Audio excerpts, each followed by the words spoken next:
Nacht hinein.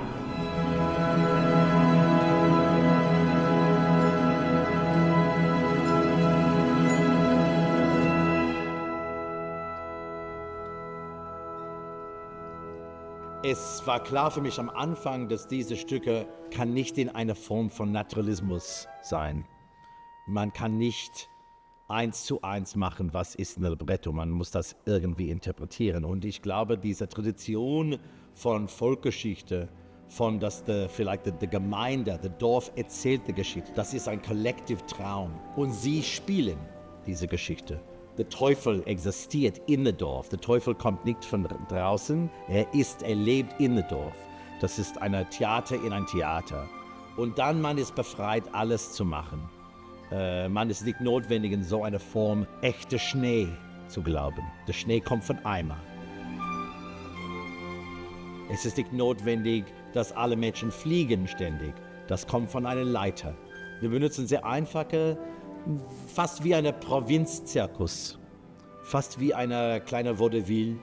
Ich liebe diese Form von schäbiger Vaudeville, schäbiger Zirkus. Und es hat so eine Qualität. Dann man kann innerhalb dieser schäbigen Zirkus plötzlich unglaublich poetische Bilder schaffen. Aber es ist nicht notwendig, Natur auf der Bühne 1:1 zu machen, weil Natur spielt eine große Form. Aber eigentlich die Natur ist so tief und wunderbar von Rimsky-Korsakow gemacht. Es ist nicht notwendig, dass ich verdoppelt das auf der Bühne. Man hat keine Chance gegen diese wunderbare Musik.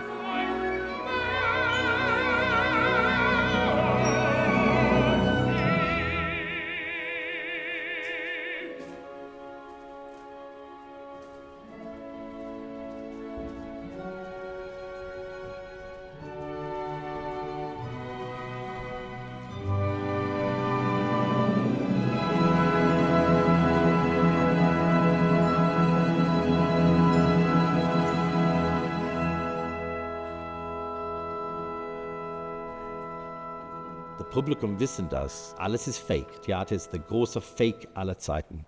Aber durch diese Artificialität kommt eine riesengroße Tiefe. Der Kollektiv träumt und der Kollektiv spielt. Das geht zu diesem archaischen Urfundament von dem Theater. Das Theater ist Storytelling, das ist eine Geschichte. Und diese Oper ist so eine unglaubliche Mischung von so vielen unterschiedlichen Formen.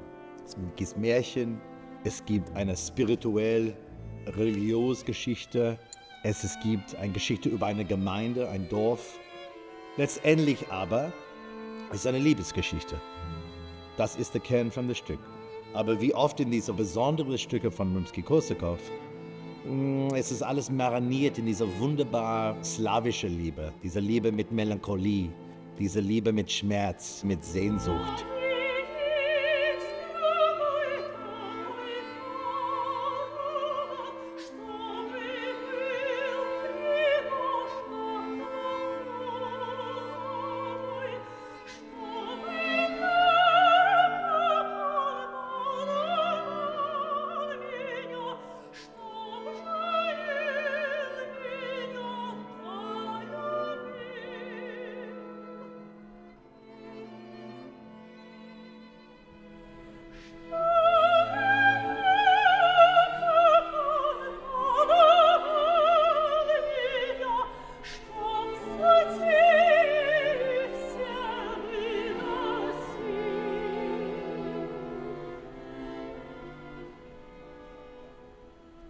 Ich bin kein Puppenmeister. Der Sänger und Sängerin muss ihre Seele auf die Bühne bringen. Ich kann viele Sachen machen als Regisseur, aber ich kann nicht eine Seele inszenieren.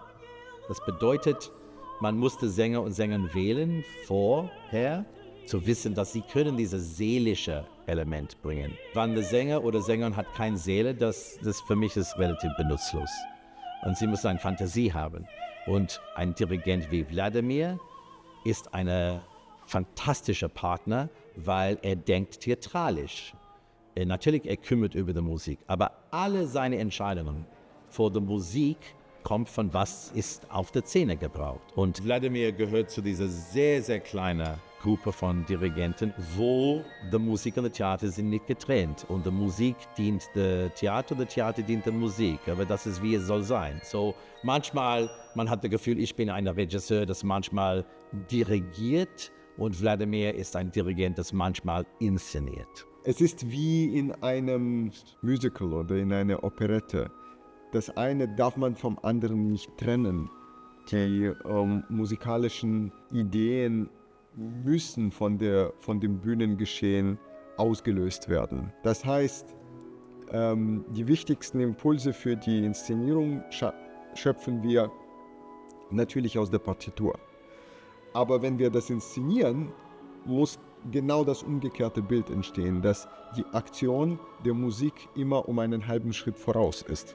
Und die wird musikalisch, szenisch, wie gesagt, sehr, sehr eng in engster Zusammenarbeit umgesetzt. Das ist für mich eine der poetischsten Partituren aller Zeiten. Die ist erfüllt vom Volksliedergut. Außerdem lebt das Stück von ganz fantastischen und teilweise noch nie zuvor gehörten Orchesterfarben. Da sind teilweise Farben im Orchester drin, die man erst viel später bei Strawinsky im Feuervogel oder bei Debussy in La Mer wiederentdeckt. Aber diese Farben hat tatsächlich Rimski-Korsakow als allererste verwendet. Und wie gesagt, die Partitur hat die schönsten Melodien aller Zeiten. Die sind teilweise sogar schöner als die Melodien von Tschaikowski, weil Tschaikowski sozusagen als der größte Melodist in der russischen Musik des 19. Jahrhunderts gilt. Für mich ist Rimski-Korsakow in dieser Oper teilweise schon über dem Tschaikowski.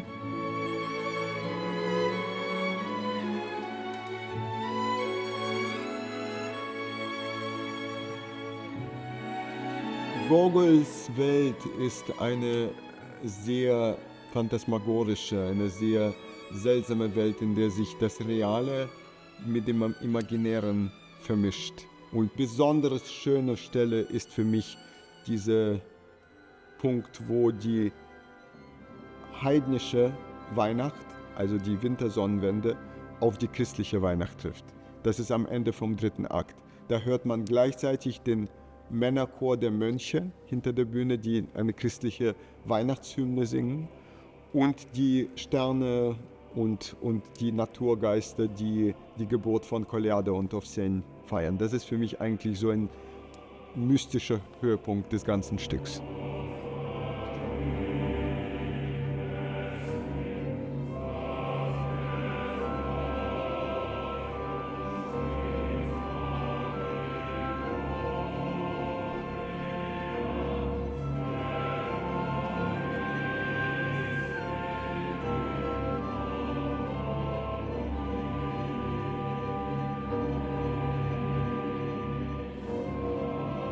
Typisch Gogol, das sind Weihnachtsgeschichten, die aber sehr nah an der Realität sind und an einer Tragödie knapp vorbeigehen.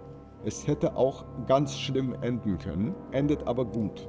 Und für mich ist das Schöne an diesen Märchen von Rimski, dass sie alle ein Happy End haben, welches hart erkämpft ist, aber am Ende sehr viel Hoffnung gibt. Und das ist das, was wir in unserer heutigen Welt auf jeden Fall sehr gebrauchen können.